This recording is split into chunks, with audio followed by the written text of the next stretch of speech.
Insinyur Edilio MTH adalah salah satu penatua Abalov Ministries.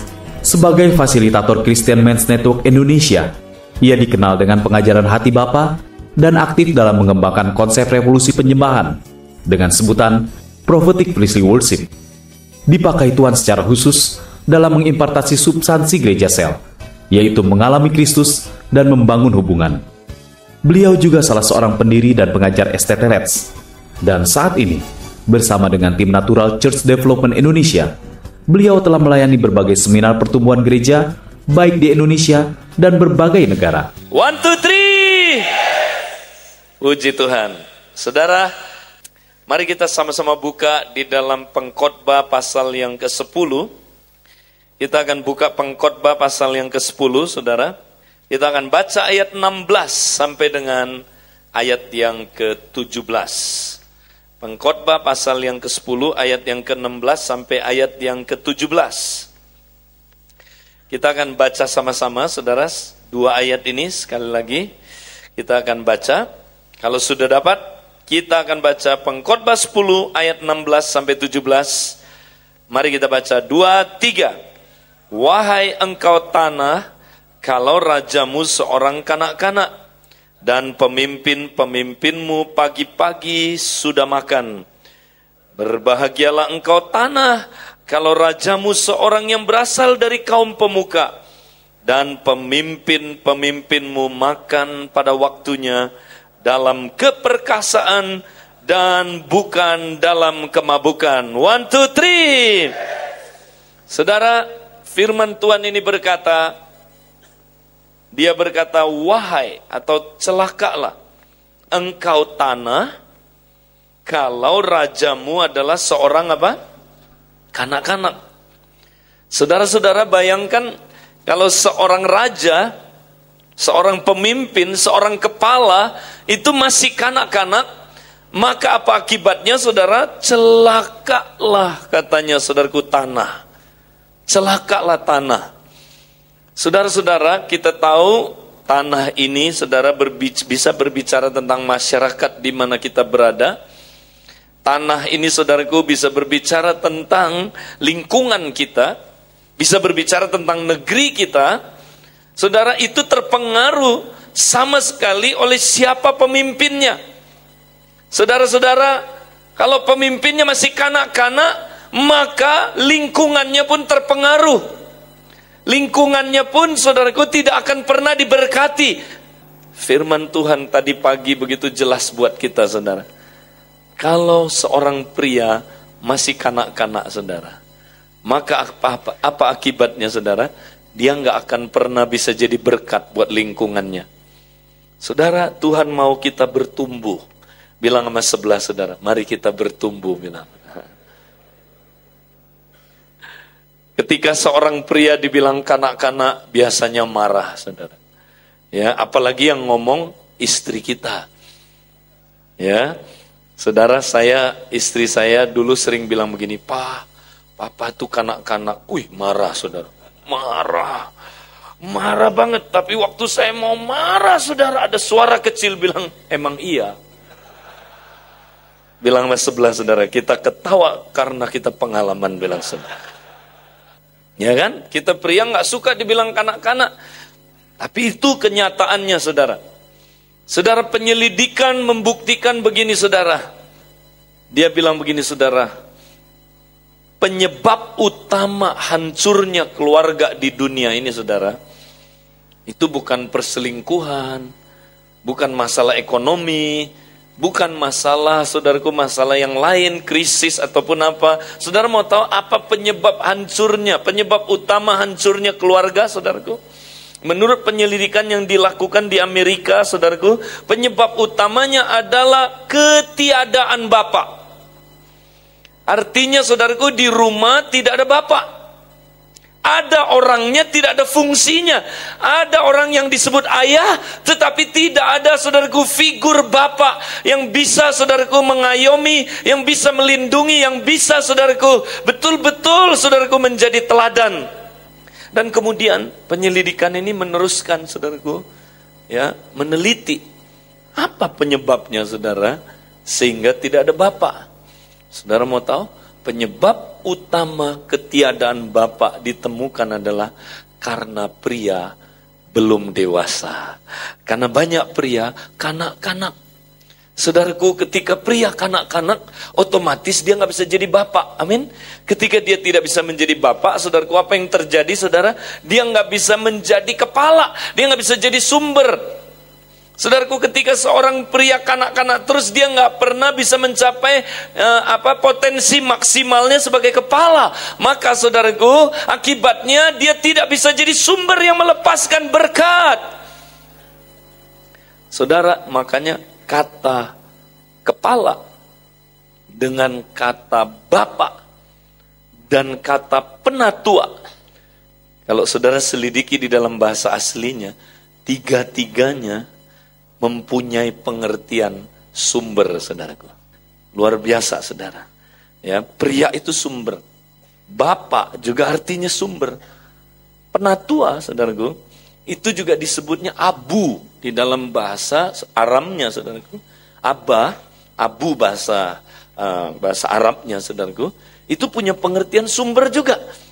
Jadi, saudaraku, kita lihat tiga hal itu sumber. Nah, kalau tiga hal itu saudara masih kanak-kanak, dia tidak bisa menjadi pelepas berkat. Tapi dibilang begini, saudara, berbahagialah, atau bahasa aslinya, diberkatilah engkau tanah, kalau rajamu seorang yang berasal dari kaum pemuka. Haleluya, nobleman. Saudaraku, Tuhan mau kita jadi nobleman. Tuhan gak mau kita kanak-kanak terus, saudara.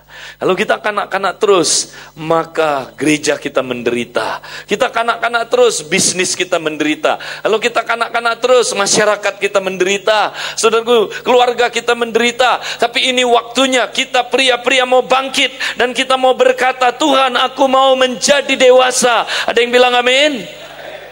Saudara, bagaimana bisa membuat seorang pria, saudaraku, terpacu untuk menjadi pria yang maksimal, saudara? Saudara, kalau kita mau jujur, saudara, pria dengan wanita, saudara, itu beda, saudara. Kalau kita lihat pria, saudara, dia punya satu hal yang tidak dipunyai oleh wanita. Yaitu apa, saudara? Seorang pria, saudara, itu punya hati yang sangat luar biasa, hati pahlawan saya sebut, saudaraku. Hati seorang yang saudaraku harus siap menghadapi tantangan. Makanya, saudara, kalau seorang pria mimpinya sama seorang wanita itu beda. Coba perhatikan, saudara. Mimpi pria apa, saudara? Waktu saya kecil, waktu saya, saudaraku, remaja, saya ingat pria paling suka itu kalau baca buku, saudara, ataupun nonton film, kita paling suka lihat yang gimana, saudara? Cerita-cerita pahlawan, betul nggak? Ya kan? Nah, kita pasti bayangin, saudara, kalau kita baca buku Koping Ho gitu ya, kita bayangin kita jagoannya, betul nggak, saudara? Ya kan? Habis baca kita jalannya lain, saudaraku, ya kan? Nah, ini ketawa kan pengalaman, betul nggak? Saudara, cita-cita seorang pria kalau kita lihat, saudara, selalu cita-cita seorang pria adalah apa, saudara? Dia, kalau nanti aku besar, aku akan jadi pahlawan.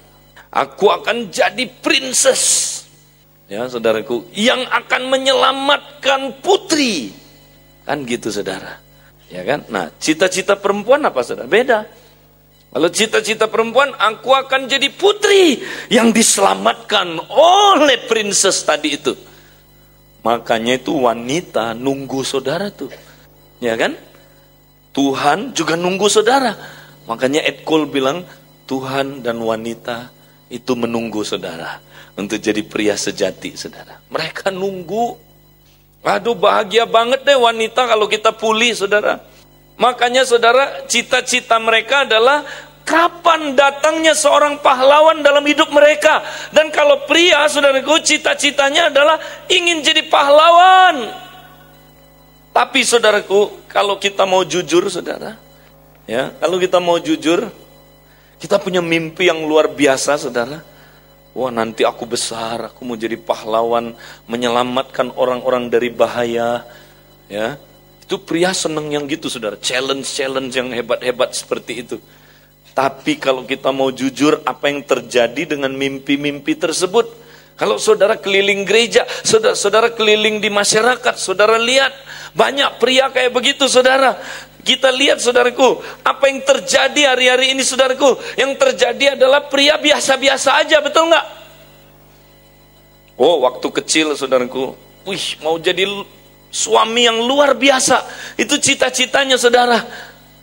Tapi setelah besar, saudaraku, amburadul, kacau. Cita-cita waktu kecil, saudaraku, kita mau jadi, mungkin ada yang berlebihan, mau jadi presiden. Nggak jadi kenyataan. Oh, cita-cita sih tinggi, saudaraku. Akhirnya jadi apa, saudaraku? Jadi pahlawan. Jadi Beauty and the Beast, dan dia jadi beastnya. Saudara, banyak pria, saudaraku, punya cita-cita yang luar biasa, ya. Tapi nggak pernah jadi kenyataan, saudara. Mau jadi pria yang luar biasa, tapi jadi sih luar biasa kacaunya. Ya, extraordinary, ya, jahatnya, saudara. Bilang mas sebelah saudara, saya kenal satu orang yang seperti itu dulu. Nah, ini ketawa-ketawa, rupanya pengalaman lah. Saudara, kalau pria itu makanya dua ekstrim. Katanya, saudara, dia punya cita-cita luar biasa, tapi kalau udah gede, saudara, kalau nggak jadi pria yang biasa-biasa aja, yang tadi itu, luar biasa jahatnya, luar biasa cabulnya, luar biasa pelitnya, luar biasa kacaunya, luar biasa yang segala-galanya itu, saudara. Tetapi hari ini, Tuhan mau bangkitkan saudara, menjadi pria extraordinary yang luar biasa, yang akan, saudaraku, mengubah masyarakatnya, yang akan, saudaraku, menjadi berkat buat lingkungan kita. 1, 2, 3. Saya berdoa buat itu, saudara. Kenapa ada pria yang, saudaraku, nggak bisa jadi seperti yang Tuhan tentukan itu, saudara? Saya percaya, saudara, iblis nggak suka sama pria, saudara. Oh, dia betul-betul nggak suka kalau sampai pria puli, saudara. Makanya dia hancurin pria, saudara. Dia bikin kita luka. Dia bikin kita, saudara, tertutup potensi kita. Dia bikin kita, saudara, nggak tahu siapa diri kita. Makanya banyak pria sampai nggak tahu diri, saudara. Amin? Nggak tahu diri, bener. Loh ya, coba aja, saudara, kalau lagi marah. Lu kira gua siapa, ha? Lu injak-injak gua siapa? Gua siapa? Lah, kamu juga nggak tahu nama kamu. Kamu aja nggak tahu, apalagi saya. Ya, saudara, bilang lagi sama sebelah. Saya kenal satu orang seperti itu, bilang. Lah, kita nggak tahu, saudara, siapa diri kita. Saya berdoa supaya, saudara, potensi yang di dalam ini, saudara, ya, kepahlawanan yang ada di dalam ini, saudara, itu boleh muncul, saudara, jadi extraordinary man. Saudara, banyak sekali potensi di sini, saudara. Banyak tertutup, terkubur. Banyak pria makanya biasa-biasa aja, saudara. Biasa-biasa hidupnya, saudara. Nyanyinya sih keren. Yesusku luar biasa. Tapi aku biasa-biasa aja. Saudara, udah terkubur. Tapi lewat pemuritan pria ini, saudara, akan kebuka semua, saudara. Akan terbuka, akan keluar potensi-potensi itu, saudara. Saya berdoa supaya saudara akan tampil, saudaraku, menjadi pria-pria pahlawan-pahlawan yang ditunggu-tunggu. Ditunggu-tunggu oleh istri, saudara. Ditunggu-tunggu, saudaraku, oleh anakmu. Ditunggu oleh masyarakatmu. Ditunggu oleh perusahaanmu. Ditunggu oleh gereja lokalmu. Mereka, saudaraku, akan menikmati berkat yang kau lepaskan. Karena kalau pemuka-pemukanya, saudaraku, adalah orang-orang yang mulia. The noble man. Pria-pria dewasa, pria-pria yang mulia. Maka tanah diberkati, kata Tuhan. Saudara mau bukti? Enggak usah jauh-jauh, saudara, enggak usah jauh-jauh. Ada satu suku, saudara, ya. Saudara pernah dengar suku Dinka? Pernah dengar, saudara? Oke, Ed Cole cerita dia kunjungi suku ini, saudara. Suku Dinka namanya.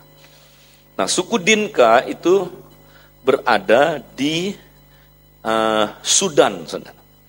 Ya, kita tahu Sudan sekarang lagi krisis, pertempuran, ya, konflik ras, saudaraku, dan agama dan sebagainya, saudara. Saudara, Sudan ini kemarin saya ketemu pendeta, apa yang saya ceritakan ini itu dikonfirmasi oleh dia, saudara. Dan dia bilang benar, memang begitu benar. Saudara, Sudan mengalami perang saudara yang amat mengerikan. 500.000 orang mati karena perang saudara. Dan Sudan mengalami, saudaraku, kelaparan, krisis, ya, krisis ekonomi, krisis dalam bidang sosial, saudara, begitu hancur sampai 200.000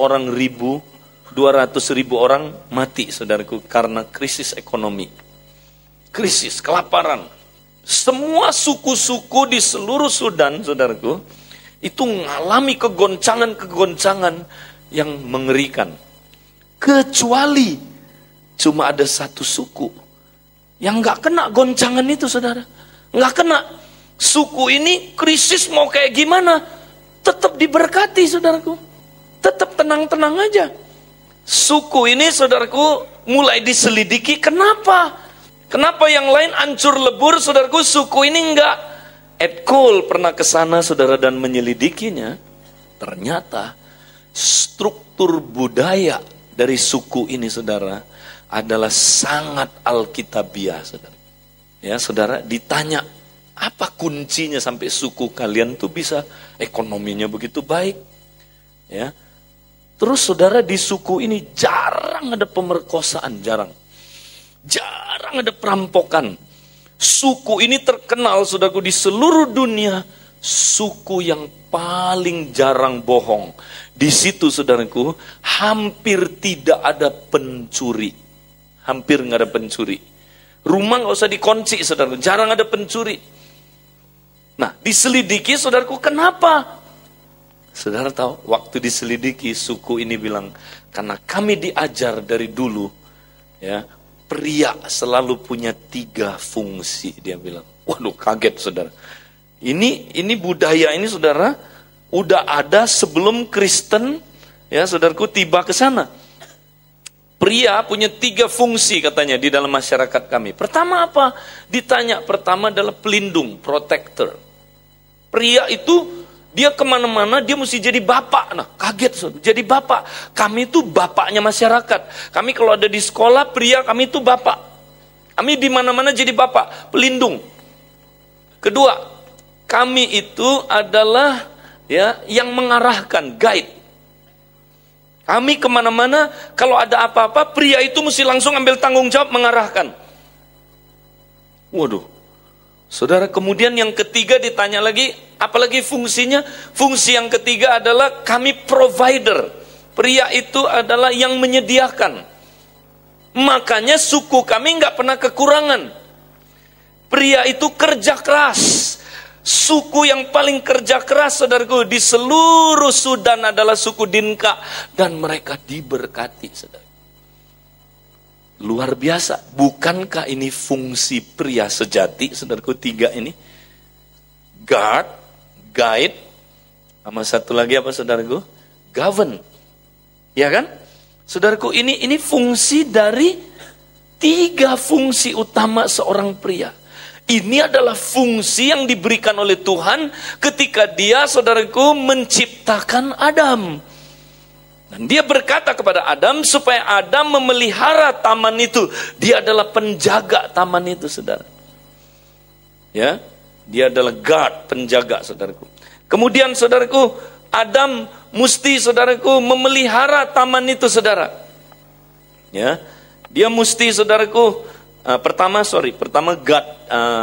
Pertama adalah, saudaraku, dia mesti mengusahakan taman itu. Ya, itu adalah, saudaraku, bagaimana dia provide. Ya. Kedua, saudaraku, dia mesti jaga taman itu. Ya. Yang ketiga, saudaraku, Adam mesti memberi nama semua binatang. Wow, itu fungsi apa, saudara? Kasih nama, saudara. Ya. Apa susahnya kasih nama? Saya berpikir, Tuhan, kasih nama itu, anak saya yang kecil umur 5 tahun bisa kasih nama. Dia lihat gajah lewat, dia bilang gajah, jadi gajah. Loh, apa susahnya? Nyet, monyet. Loh, apa susahnya, saudara? Itu mah urusan anak kecil. Tapi enggak, saudara. Memberi nama itu punya pengertian, saudaraku. Ya, dia memberi tujuan hidup. Haleluya. Nama itu tujuan hidup, saudara. Ya, makanya Tuhan rubah nama Simon menjadi Petrus. Karena Tuhan mau rubah tujuan hidupnya. Saudaraku, nama itu tujuan hidup. Jadi binatang-binatang yang dipelihara waktu diciptakan oleh Allah baik tapi masih netral. Maka yang harus memberi tujuan hidup adalah Adam. Adam itu diberi hikmat, saudaraku, memberi tujuan hidup. Haleluya, dia yang menentukan tujuan hidup. Saudaraku, seorang pria mesti menentukan tujuan hidup dari anak-anaknya. Kita mesti tentukan tujuan hidup dari mereka. Caranya bagaimana? Kita mesti jadi nabi. Kita mesti menyampaikan firman Allah. Ada amin, saudaraku. Kita beri mereka tujuan hidup. Kita harus jaga taman itu, saudara. Kita menjadi imam. Dan kita, saudaraku, mesti menjadi penyedia, pengusaha, provider. Haleluya. Saudaraku, kita lihat, saudara, kalau 3 fungsi ini dikerjakan, satu suku, saudara. Ini nggak usah bicara, ini belum ikut pria sejati, belum.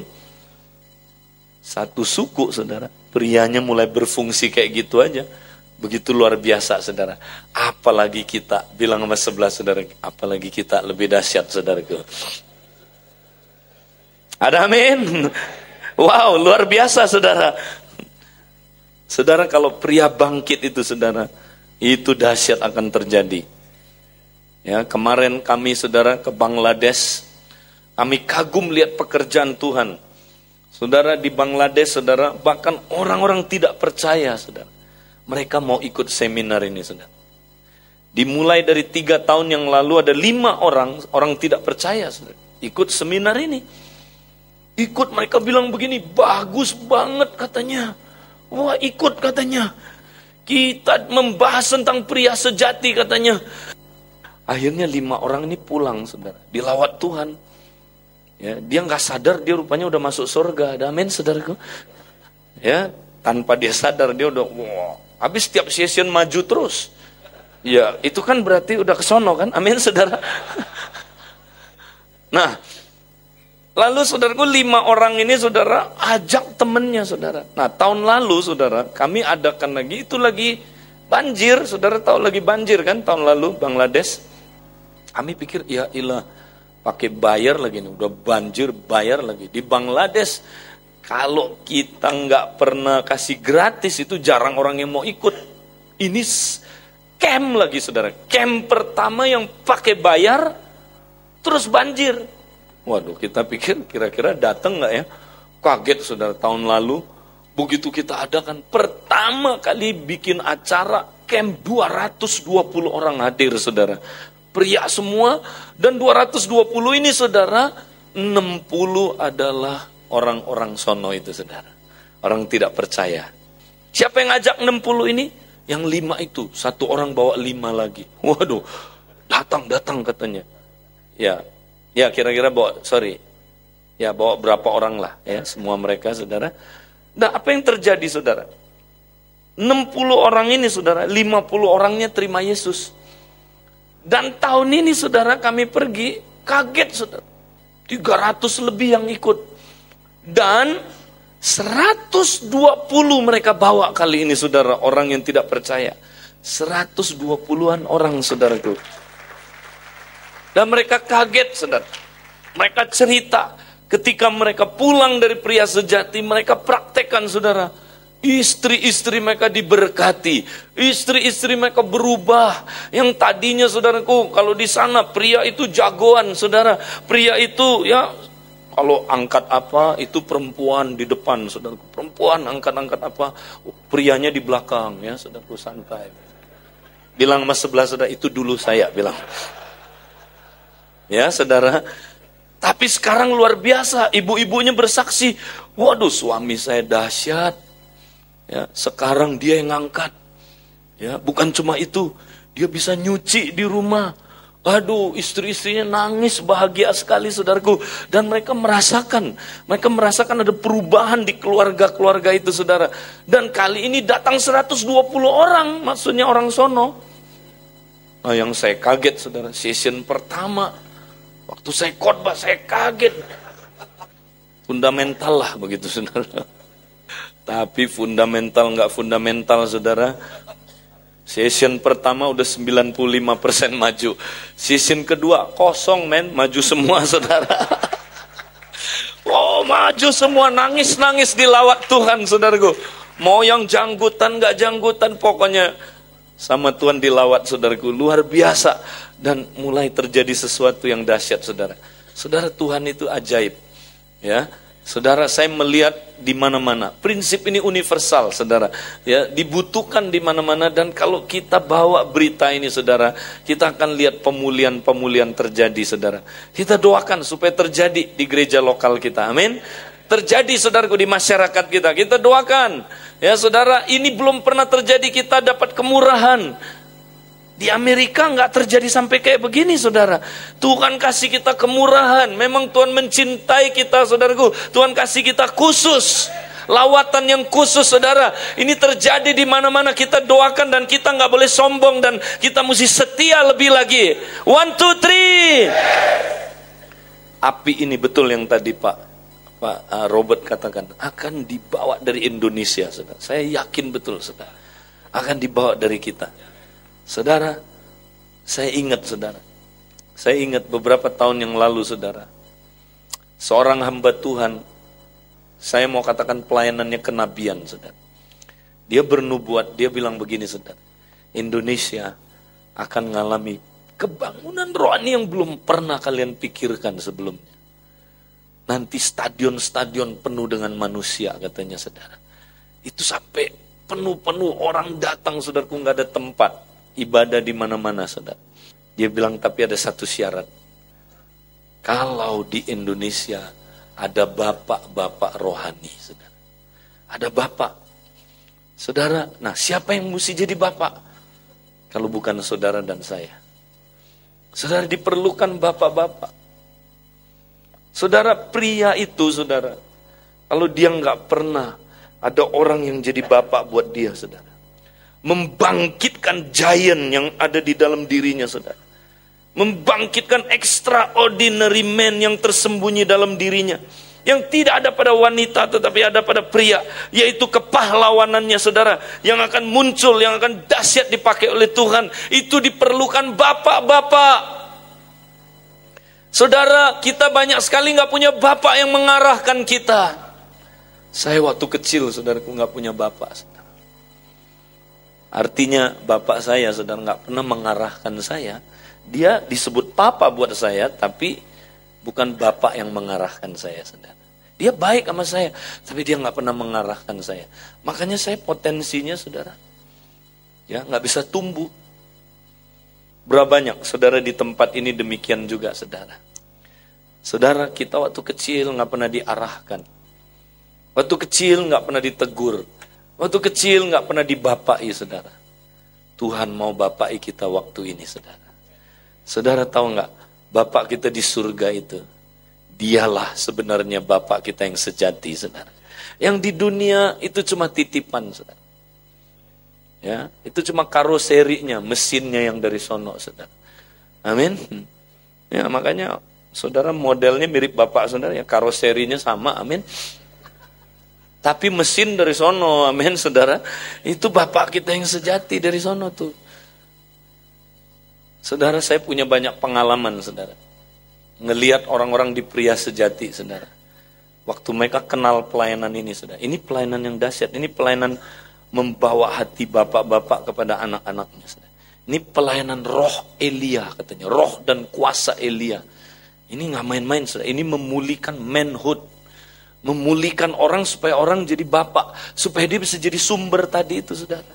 Nah, saudara, pelayanan ini, saudara. Walaupun saudara nggak punya bapak. Tapi dengar baik-baik, saudara. Kalau saudara terima spirit ini, saudara. Bapak di surga itu bisa membapai saudara. Saudara, dalam buku saya yang baru, itu sebenarnya udah lama saya khotbahkan tentang Father Image. Di situ banyak diceritakan, saudara. Tentang bagaimana, saudaraku, seorang pria, ya, ketika dia, saudara, nggak punya bapak di dunia ini, tapi bapak di surga itu bisa membapai dia, saudara.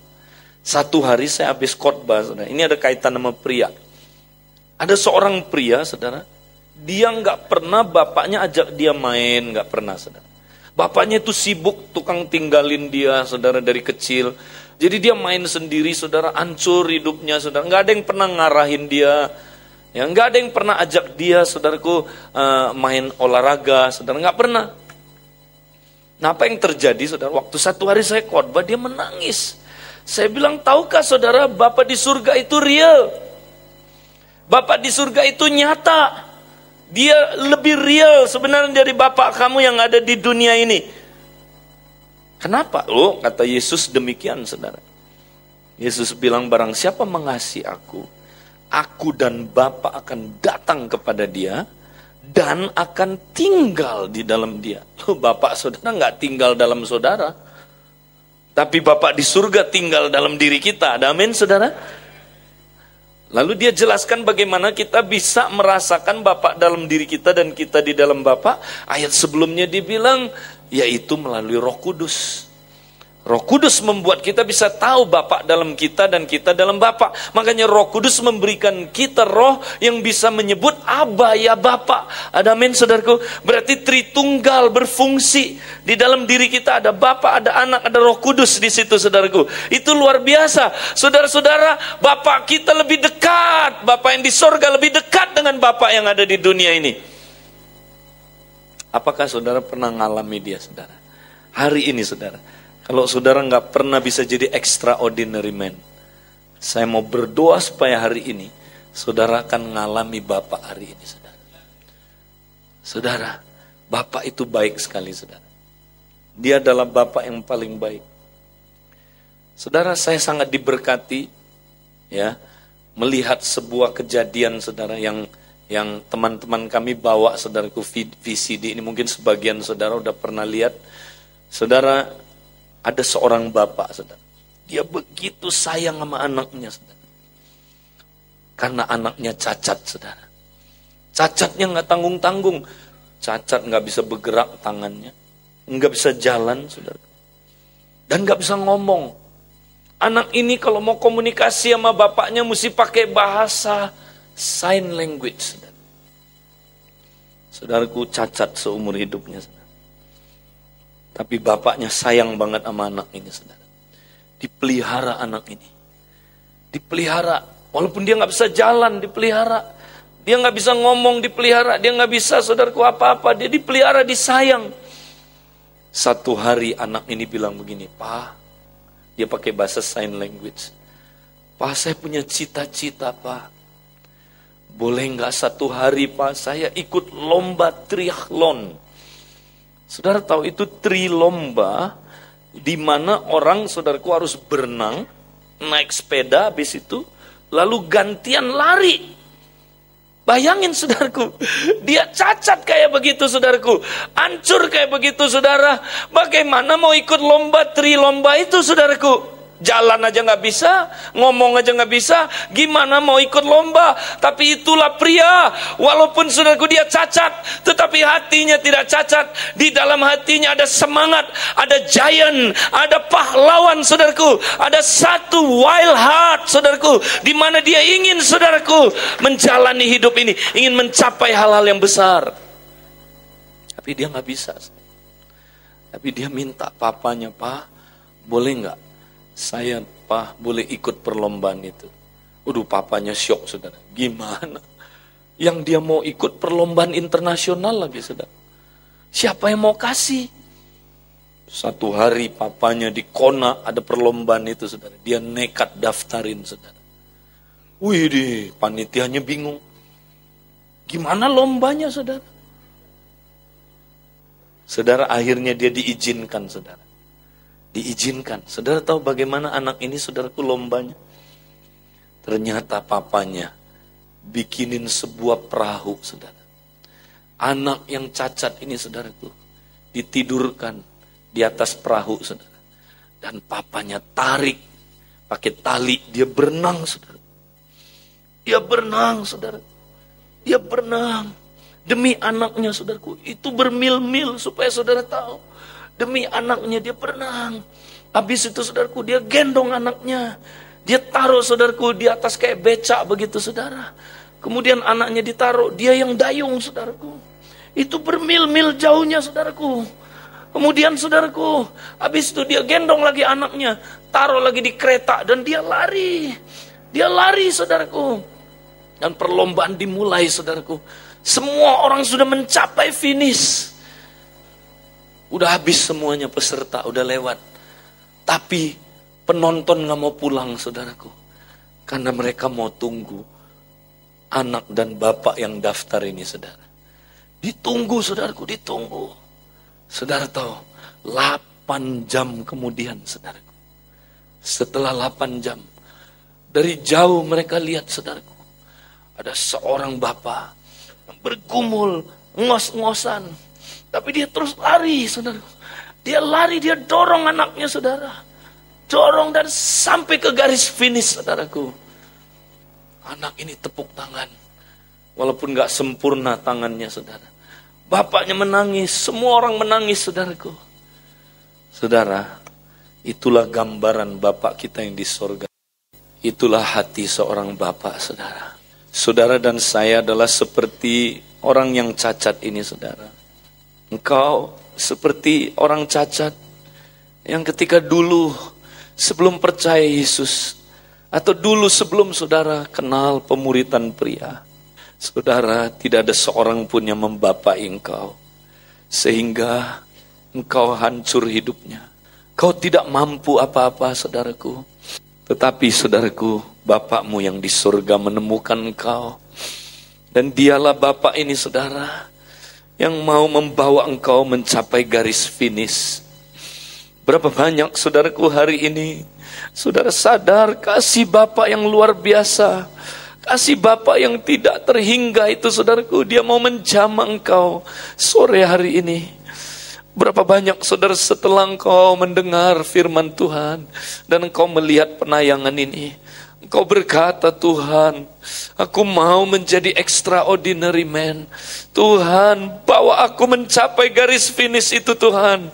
Aku tidak bisa, tapi engkau mampukan aku Tuhan. Saudaraku, hari ini, mari saudaraku kita datang ke Bapak kita. Mari kita datang saudaraku. Oh haleluya. Ketika tadi saudaraku saya cerita tentang teman yang mendengar khotbah saya saudaraku. Dia dengar khotbah tentang Bapak itu lebih real daripada Bapak yang ada di dunia ini. Kemudian saudaraku dia berdoa dalam hatinya. Dia berkata begini, Tuhan, Bapak, aku tidak pernah ngalami itu waktu kecil. Aku tidak pernah diajak main olahraga. Dan dia adalah saudaraku penggemar dari softball. Saudara tahu apa yang terjadi habis saya khotbah itu saudara? Dia kaget. Begitu dia keluar ruangan saudaraku, dia ketemu dengan seorang pelatih. Pelatih ini saudaraku, pelatih softball. Dan kemudian ngobrol-ngobrol sama dia. Dan pelatihnya bilang begini, aku akan melatih kamu softball. Dia nangis hari itu saudara. Dia baru sadar saudaraku Bapak di surga itu baik. Ternyata dia diberikan saudaraku seorang pelatih yang tidak pernah saudaraku dia duga sebelumnya. Hari ini saudaraku, apa yang kau tidak pernah dapat dari Bapakmu saudaraku, Bapakmu di surga hari ini akan berikan kepada saudara. Kalau saudara hari ini mau menjadi extraordinary man, saudara mau dilawat dan dijamah oleh Bapa, maka saya undang saudara bangkit berdiri, kita mau berdoa bersama-sama. Kami mau tumbuh dewasa Bapa. Kami tidak mau kanak-kanak terus. Kami mau ambil tanggung jawab yang lebih besar lagi. Bapa, tuntun kami Bapa. Sekalipun kami gagal, sekalipun kami hancur seperti anak tadi itu, tapi Engkau Bapa yang mengasihi kami. Engkau Bapa yang akan membawa kami ke garis finish. Terima kasih Bapa. Oh Bapa, jamah kami Tuhan. Mulai nyatakan Tuhan apa yang kami perlukan Bapa. Panggil dia Bapa saudaraku. Izinkan roh Tuhan bekerja. Dia dekat, dia dekat, dia ada di hatimu. Terima kasih Bapa. Oh haleluya.